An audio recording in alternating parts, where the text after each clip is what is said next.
안녕하세요. KBS 재난방송센터의 김현경입니다. 요즘 장마철이죠. 비가 많이 내려서 빗길 교통사고도 늘고 있습니다. 도로에 폭우가 쏟아지면 시야도 크게 좁아지고 노면도 미끄럽기 때문인데요. 어떤 점을 조심해야 할지 이정훈 기자가 알려드립니다. 도로에 버스 한 대가 넘어져 있습니다. 빗길에 미끄러져 가로수를 들이받았는데 이 사고로 한 명이 숨지고 6명이 다쳤습니다. 고속도로 중앙분리대와 부딪힌 이 택시도 빗길을 달리다 사고가 났습니다. 최근 5년 동안 빗길 교통사고는 9만 4천여 건, 사망자는 2,500여 명으로 맑은 날보다 치사율이 1.25배 높았습니다. 특히 장마철인 7월엔 빗길 교통사고가 평소보다 2배 가까이 많이 발생합니다. 비가 오면 노면과 타이어 사이에 수막이 생기게 되는데 이로 인해 마찰력이 급격히 떨어져 제동거리가 평소보다 20% 가까이 늘어나는 겁니다.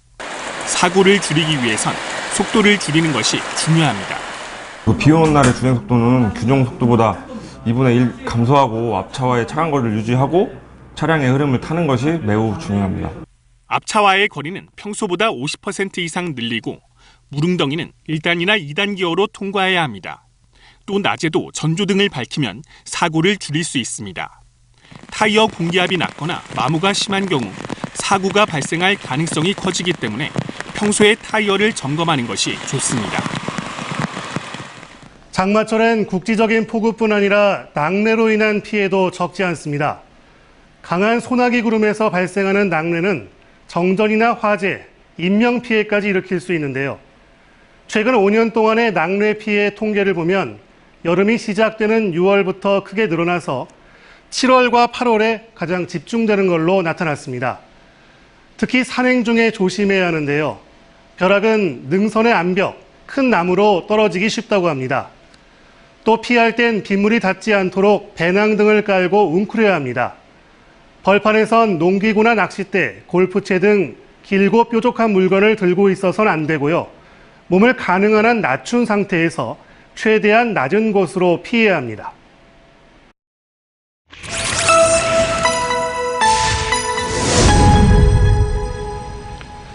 네, 장마 기간이지만 비가 주춤할 땐 무더위가 기승을 부리고 있습니다. 폭염을 식히기 위해 계곡이나 바닷가 많이 찾는데요. 해마다 물놀이 사고로 숨지는 사람이 평균 30명이 넘습니다. 어떤 점을 주의해야 할지 알아봤습니다. 무더위를 식혀주는 시원한 계곡. 피서객들은 물에 뛰어들거나 공놀이를 하면서 즐기고 있는데요. 휴가철이라 휴가 쓰는 거 놀러 오고 스트레스도 풀고 재밌어요. 수영하는 거. 그러나 물놀이에 빠져 있다 보면 예상치 못한 상황에 휩쓸리기도 합니다. 여름철 계곡이나 바닷가 등지에선 물놀이 사고가 끊이지 않는데요. 최근 5년간 물놀이 사고로 숨진 사람은 총 157명. 사고 장소는 하천과 계곡이 70%로 가장 많았고 그 다음으로 바닷가, 해수욕장 순이었습니다. 기본적으로 그 안전수칙을 지키지 않아서 발생하는 건수가 가장 많습니다.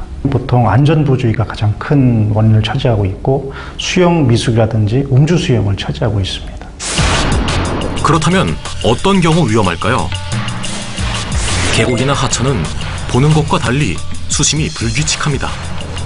바닥에 자갈과 돌이 많은 경우 수심이 들쭉날쭉하고 웅덩이가 파인 곳도 있는데요. 보기엔 무릎 정도의 깊이 같지만 실제로 수심을 측정해보니 약 90cm, 성인 남성의 허리 높이 정도입니다.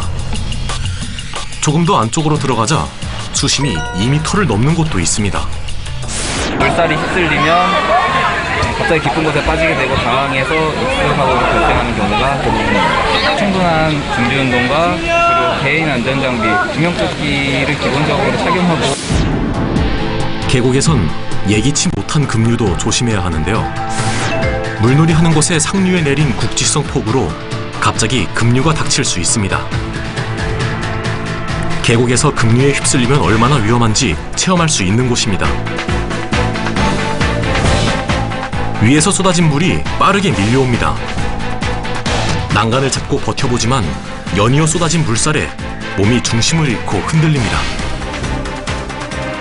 급류는 자동차를 휩쓸고 내려갈 정도로 매우 강력합니다. 그래서 사람이 물에 빠지게 되면 물에 떠날려 내려가면서 물을 많이 먹게 되고 큰 바위에 머리를 부딪혀서 의식을 잃을 수가 있습니다.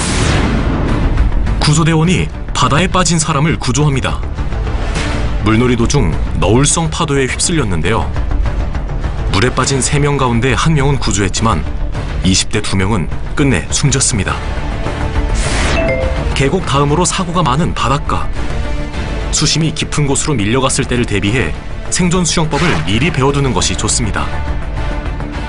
본인의 호흡과 신체를 이용해서 물에 떠있는 기술을 말합니다. 폐 속에 공기를 가득 채운 상태에서 70%의 공기를 밖으로 소진을 하고 30%는 폐 속에 항상 담아두는 게 가장 중요합니다. 평소보다 폐 속에 공기가 더 남도록 호흡을 조절해서 물에 뜨는 것인데요.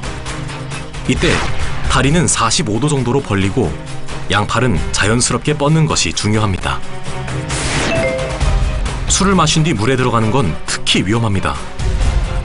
술을 마시면 혈관이 확장돼 체온이 급격히 떨어지는데요. 이런 상황이 계속되면 매우 위험해집니다. 특히 음주 수영하는 경우 체온이 떨어지고 이럴 경우에는 호흡곤란이 오고 뇌기능이 저하가 돼서 익사사고에 발생할 우려가 있습니다. 물에 빠진 사람이 자극에 반응이 없고 심장도 뛰지 않는다면 빨리 심폐소생술을 해야 합니다. 환자의 가슴 정중앙에 깍지를 낀 손을 얹고 수직으로 15초 동안 30번 정도 빠르고 강하게 압박합니다. 그 뒤 인공호흡을 하는 것이 좋은데요.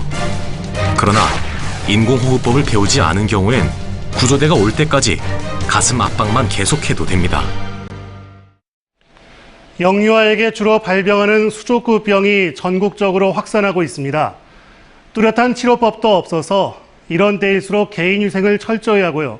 너무 잦은 단체 활동은 자제하는 게 좋겠습니다. 오늘 순서 여기까지입니다. 여러분 고맙습니다.